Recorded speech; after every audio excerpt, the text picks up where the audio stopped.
தமிழால் இணைந்த அனைத்து நல் உள்ளங்களுக்கும் அன்பான வணக்கம். இன்றைக்கான வீடியோவில் இப்போது பயங்கரமாக இன்ஸ்டாகிராமில் வைரல் ஆகிட்டு இருக்கக்கூடிய நீங்கள் ஸ்க்ரீனில் பார்க்கக்கூடிய இந்த டெம்ப்ளேட் தான் வந்து எப்படி எடிட் பண்ணுறது அப்படின்னு சொல்லி பார்க்க போகிறோம். ஸோ வீடியோவை கடைசி வரையும் ஸ்கிப் பண்ணாமல் பாருங்கள். வாங்க இன்றைக்கான வீடியோவுக்கு போகலாம். இன்றைக்கான வீடியோவில் நம்ம 2 ஆப் யூஸ் பண்ணி எடிட் பண்ண போகிறோம். ஒன்று வந்து பிக்சார்ட், இன்னொன்று வந்து Aveeplayer. 2 ஆப்போட டவுன்லோட் லிங்க்குமே டிஸ்கிரிப்ஷனில் இருக்குது, செக் பண்ணி பார்த்துக்கோங்க. ஓகே, ஃபஸ்ட்டு நம்ம வந்து பிக்சார்ட் ஆப்பை ஓப்பன் பண்ணி அதில் தான் ஃபோட்டோ கொலேஜ் வந்து மேக் பண்ண போகிறோம். ஸோ அதனால் அந்த ஆப்பை வந்து ஓப்பன் பண்ணிக்கலாம். ஆப் ஓப்பன் பண்ணிவிட்டு கீழே இருக்கக்கூடிய அந்த ப்ளஸ் ஐக்கானை கிளிக் பண்ணிங்கன்னா கீழே நிறைய கேட்டகரிஸ் இருக்கும். ஸோ இதில் கொலேஜ் அப்படின்ற கேட்டகரியில் ரெண்டாவதாக பார்த்தீங்கன்னா ஃப்ரீ ஸ்டைல் அப்படின்ற ஆப்ஷன் இருக்கும். ஸோ அதை வந்து செலக்ட் பண்ணிக்கோங்க. இன்றைக்கி நான் எடிட் பண்ணக்கூடிய இந்த பேக்ரவுண்ட் இமேஜ் எல்லாமே எங்கேருந்து எடுத்தேன் அப்படின்னு பார்த்தீங்கன்னா வீடியோ சாங்லேருந்து எடுக்கப்பட்ட ஸ்க்ரீன்ஷாட் தான் நான் வந்து யூஸ் பண்ண போகிறேன். நீங்களும் உங்களுக்கு தேவையான இமேஜை வீடியோ சாங்லேருந்து ஸ்க்ரீன்ஷாட்டாக கூட எடுத்து வச்சுக்கோங்க. ஓகே, ஃபஸ்ட்டு என்ன பண்ணலாம் அப்படின்னா ஒரு இமேஜ் மட்டும் நான் வந்து செலக்ட் பண்ணிக்கிறேன். ஸோ நீங்களும் உங்களுக்கு தேவையான இமேஜஸ்லேருந்து ஒரு இமேஜ் மட்டும் ஃபஸ்ட்டு செலக்ட் பண்ணுங்கள். ஸோ செலக்ட் பண்ணிவிட்டு மேலே பார்த்தீங்க அப்படின்னா ஆட் அப்படின்னு இருக்கும், அது வந்து கொடுத்துருங்க.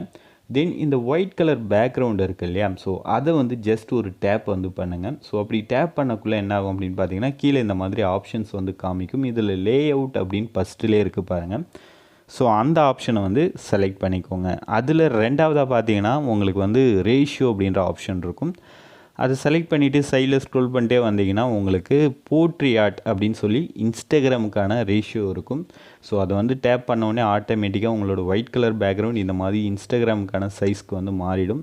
தென் குட்டி இமேஜ் இருக்கு இல்லையா, அதை டேப் பண்ணிவிட்டு கீழே கிராப் ஆப்ஷன் இருக்கும். ஸோ நான் ஸ்க்ரீன்ஷாட் எடுத்ததுனால என்னோடய இமேஜ் சுற்றி பிளாக் மார்க் இருக்குது, அதை மட்டும் கிராப் பண்ணிக்கிறேன். கிராப் பண்ணிவிட்டு உங்களோட இமேஜை எந்த இடத்துல செட் பண்ணணுன்னு நினைக்கிறீங்களோ அந்த இடத்துல இந்த மாதிரி அரேஞ்ச் பண்ணிக்கோங்க. ஸோ கரெக்டாக டாப்பில் இல்லை எந்த பொசிஷனில் வேணாலும் வைக்கலாம். ஸோ சென்டரில் மட்டும் நம்ம வந்து ஸ்பெக்ட்ரம் வைக்கிறதுனால அந்த இடத்துல மட்டும் கேப் வர்ற மாதிரி வச்சுக்கோங்க. மற்றபடி எல்லா இடத்துலையுமே இமேஜஸ் நீங்கள் வந்து எவ்வளோ இமேஜஸ் வேணாலும் ஆட் பண்ணிக்கலாம். ஸோ ஓகே, இப்போ நான் வந்து ஆட் பண்ணிவிட்டேன். ஆட் பண்ணதுக்கப்புறம் டாப்பில் பார்த்தீங்கன்னா எரேசர் சிம்பிள் வந்து இருக்கும். ஸோ நல்லா உங்களுக்கு தெரியும். ஸோ அந்த எரேசர் சிம்பிளை வந்து கிளிக் பண்ணுங்கள். அதாவது ஃபோட்டோ இந்த மாதிரி அரேஞ்ச் பண்ணதுக்கு அப்புறம் ஸோ எரேசர் சிம்பிள் கிளிக் பண்ணதுக்கப்புறம் கீழே பார்த்தீங்கன்னா அகெயின் வந்து உங்களுக்கு எரேஸ் அப்படின்ற ஆப்ஷன் இருக்கும். அதை லாங் ப்ரெஸ் பண்ணிங்கன்னா இந்த மாதிரி உங்களுக்கு 3 ஆப்ஷன்ஸ் வந்து ஓப்பன் ஆகும். இதில் கீழே பார்த்தீங்கன்னா ஹார்ட்னஸ் அப்படின்னு இருக்கு இல்லையா, அதை வந்து செலக்ட் பண்ணிவிட்டு அதில் வந்து 50 வந்து செட் பண்ணிக்கோங்க. செட் பண்ணிவிட்டு அந்த ஃபோட்டோவோட பாட்டமில் லைன் மாதிரி இருக்கும். ஸோ அதை வந்து இந்த மாதிரி எரேஸ் பண்ணி விட்டுருங்க. ஸோ அதாவது தனியாக ஒரு ஃபோட்டோ ஆட் பண்ணது தெரியாத அளவுக்கு கீழே வந்து நம்ம எரேஸ் பண்ணி வைக்கணும். தென் அகெயின் கீழே பார்த்தீங்கன்னா ஆட் ஃபோட்டோ ஆப்ஷன் இருக்கும். அடுத்த ஃபோட்டோ என்ன ஆட் பண்ண போகிறீங்களோ அந்த ஃபோட்டோவை நீங்கள் வந்து ஆட் பண்ணிக்கலாம். ஸோ நான் இந்த ஃபோட்டோ வந்து ஆட் பண்ண போகிறேன். ஸோ இதை வந்து ஆட் பண்ணிவிட்டு அகெயின் ஆட் கொடுத்துட்றேன். கொடுத்துட்டு அதே மாதிரி கிராப் பண்ணிவிட்டு எந்த இடத்துல வைக்கணும்னு நினைக்கிறனோ அந்த இடத்துல செட் பண்ணிவிட்டு சுற்றி நமக்கு தேவையான அதை மட்டும் வச்சுட்டு மீதியை வந்து எரேஸ் பண்ண போகிறேன். ஸோ இதே மாதிரி ஒவ்வொரு இமேஜஸாக நீங்கள் ஆட் பண்ணி உங்களுக்கு தேவையான பொசிஷனில் வச்சு அட்ஜஸ்ட் பண்ணி எடிட் பண்ணிவிடுங்க. ஸோ நானும் வந்து சின்னதாக கொஞ்சம் டைம் ஆகும் அப்படின்றதுனால இந்த சின்ன இதெல்லாம் வந்து நான் ஸ்கிப் பண்ணிடுறேன். ஸோ இதே மாதிரி ஒவ்வொரு இமேஜாக நீங்கள் ஆட் பண்ணி கரெக்டாக உங்களுக்கு தகுந்த மாதிரி அரேஞ்ச் பண்ணிக்கோங்க. ஜிக்ஸாக்காக வச்சாலே போதும். ஸோ இதுக்குன்னு தனியாலாம் நான் பயங்கரமாக எடிட் தெரியணும் அப்படின்ற மாதிரிலாம் இல்லை. நார்மலாக உங்களுக்கு பேசிக் தெரிஞ்சாலே போதும். ஜஸ்ட் இமேஜ் ஆட் பண்ண போகிறீங்க, அதை வந்து எந்த இடத்துல வைக்கணுமோ கேப் இருக்கும் அந்த இடத்துலலாம் வச்சுட்டு தேவையில்லாத அதை வந்து எரேஸ் பண்ண போகிறீங்க, அவ்வளோதான். So simple. ஸோ இது மாதிரி உங்களுக்கு எத்தனை பிக் வேணுமோ அத்தனை பிக் வச்சு எரேஸ் பண்ணிக்கோங்க. நான் டோட்டலாக இந்த வீடியோவில் பார்த்தீங்கன்னா 4 இமேஜ் வச்சு எடிட் பண்ணியிருக்கேன். ஸோ ஓகேங்களா. ஸோ இந்த மாதிரி நம்ம வந்து எரேஸ் பண்ணிடலாம். ஸோ இது மாதிரி கம்ப்ளீட் பண்ணதுக்கப்புறம் இன்னும் ஒரு ஸ்டெப் இருக்குது. ஸோ அதை நான் வந்து சொல்கிறேன். ஸோ இப்போ பார்த்திங்க அப்படின்னா ஓரளவுக்கு ப்ராப்பராக நான் வந்து எரேஸ் பண்ணி முடிச்சிட்டேன். ஸோ இதே மாதிரி நீங்களும் பர்ஃபெக்டாக வந்து எரேஸ் பண்ணி வச்சுக்கோங்க. தென் என்ன பண்ணுங்கள், மேலே இருக்கக்கூடிய டிக் மார்க்கை நீங்கள் வந்து கொடுத்துடலாம். ஸோ டிக் மார்க் கொடுத்த உடனே அடுத்த ஸ்டெப் இருக்குது. ஸோ அது என்ன அப்படின்னு பார்த்தீங்கன்னா அந்த ஏரோ மார்க்கை வந்து கிளிக் பண்ணிக்கோங்க.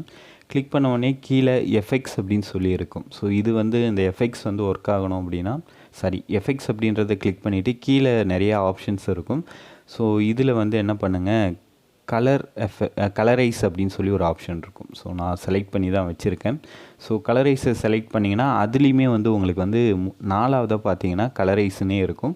ஸோ அதை வந்து கிளிக் பண்ணிங்கன்னா உங்களுக்கு இந்த மாதிரி கலர் வந்து சேஞ்ச் ஆகிடும். இதில் வந்து அந்த கலரைஸை வந்து லாங் ப்ரெஸ் பண்ணிங்கன்னா இந்த மாதிரி ஹியூ அப்படின்னு இருக்கும்.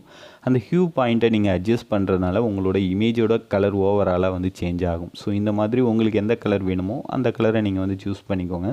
ஸோ நான் இந்த மாதிரி ஒரு ப்ளூ கலர் வந்து செட் பண்ணிவிட்டு டிக் மார்க் கொடுத்து மேலே இருக்கக்கூடிய ஏரோ மார்க் கொடுத்து இந்த இமேஜை நான் வந்து என்னோடய கேலரியில் சேவ் பண்ணிக்கிறேன். ஸோ கேலரி அப்படின்னு கொடுத்தனா இமேஜ் வந்து சேவ் ஆகிடும்.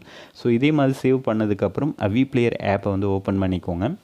ஸோ Aveeplayer ஓப்பன் பண்ணதுக்கப்புறம் நான் உங்களுக்கு வந்து டிஸ்கிரிப்ஷனில் ஒரு ஃபைல் கொடுத்துருப்பேன், டெம்ப்ளேட் ஃபைல். அதில் டெம்ப்ளேட் உங்களுக்கு இருக்கும், அது மட்டும் இல்லாமல் பிஎன்ஜிஸும் இருக்கும். ஸோ டெம்ப்ளேட் ஃபைலை வந்து டவுன்லோட் பண்ணிவிட்டு அதை வந்து எக்ஸ்ட்ராக்ட் பண்ணிக்கோங்க. ஜிப் ஃபைல் டைரெக்டாக லோட் பண்ணிங்கன்னா trying to load older version அப்படின்ற எரர் வந்து காமிக்கும்.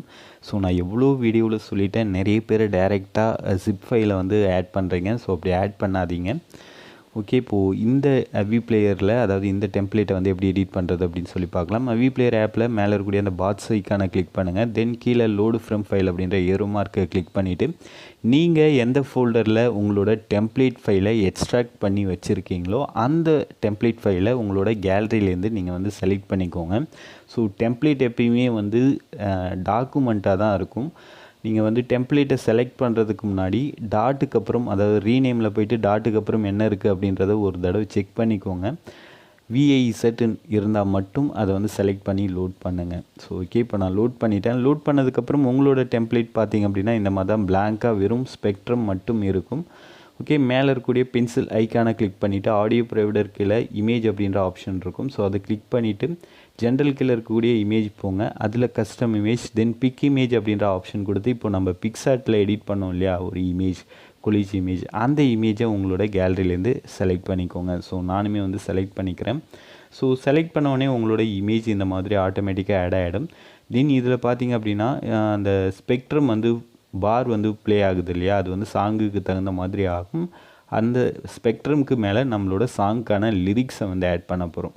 ஸோ நீங்கள் வந்து பிக்சல் லேபில் ஒரு பிஎன்ஜி வந்து மேக் பண்ணிக்கோங்க. எப்படி மேக் பண்ணுறது அப்படின்னு தெரியலனா டிஸ்கிரிப்ஷனில் வீடியோ லிங்க் தரேன், செக் பண்ணிக்கோங்க. பென்சில் ஐக்கானை கிளிக் பண்ணிவிட்டு கம்போசிஷன் 1 போனீங்கன்னா இமேஜ் அப்படின்ற ஆப்ஷன் போயிட்டு ஜென்ரல் கீழே இருக்கக்கூடிய இமேஜ் ஆப்ஷன் போங்க. ஸோ நான் உங்களுக்கு டெம்ப்ளேட் ஃபைலில் இந்த சாங்க்கான இமேஜ் வந்து கொடுத்துருப்பேன். நான் எடிட் பண்ண அந்த கொலிஜ் இமேஜும் கொடுத்துருப்பேன். ஸோ நீங்கள் ரெண்டுமே யூஸ் பண்ணிக்கலாம். ஸோ அந்த பிஎன்ஜியை வந்து ஆட் பண்ணிக்கோங்க, அதாவது சாங் நேமுக்கான பிஎன்ஜியை வந்து ஆட் பண்ணிக்கோங்க. நானுமே வந்து அதை செலக்ட் பண்ணிக்கிறேன்.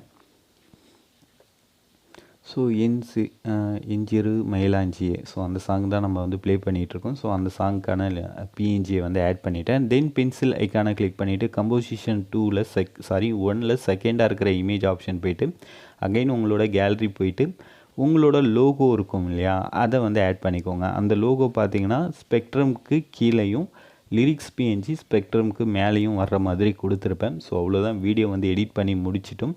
இப்போ என்ன பண்ணலாம் அப்படின்னா இந்த டெம்ப்ளேட்டை வந்து எப்படி சேவ் பண்ணுறது அப்படின்னு சொல்லி பார்க்க போகிறோம். ஸோ டவுன்லோட் ஐக்கானை வந்து கிளிக் பண்ணுங்கள். வீடியோ வித் அப்படின்ற இடத்துல 1080 வீடியோ ஹைட் அப்படின்ற இடத்துல 1350 கொடுத்துட்டு ஸ்டார்ட் அட் எண்ட் அட்டில் உங்களுக்கான டைமிங்கை செட் பண்ணி எக்ஸ்போர்ட் கொடுத்தீங்கன்னா வீடியோ வந்து எக்ஸ்போர்ட் ஆக ஆரம்பிச்சிடும். ஸோ அவ்வளோதான், வீடியோ வந்து முடிஞ்சிருச்சு. ரொம்பவே சிம்பிள். ஸோ எல்லாருமே ட்ரை பண்ணி பாருங்கள். ட்ரை பண்ணி பார்த்துட்டு இந்த வீடியோ உங்களுக்கு எந்த அளவுக்கு யூஸ்ஃபுல்லாக இருந்துச்சு அப்படின்றத மறக்காமல் கமெண்டில் சொல்லுங்கள். சீக்கிரமே சூப்பரான வீடியோவில் நான் உங்களை சந்திக்கிறேன். நன்றி, வணக்கம்.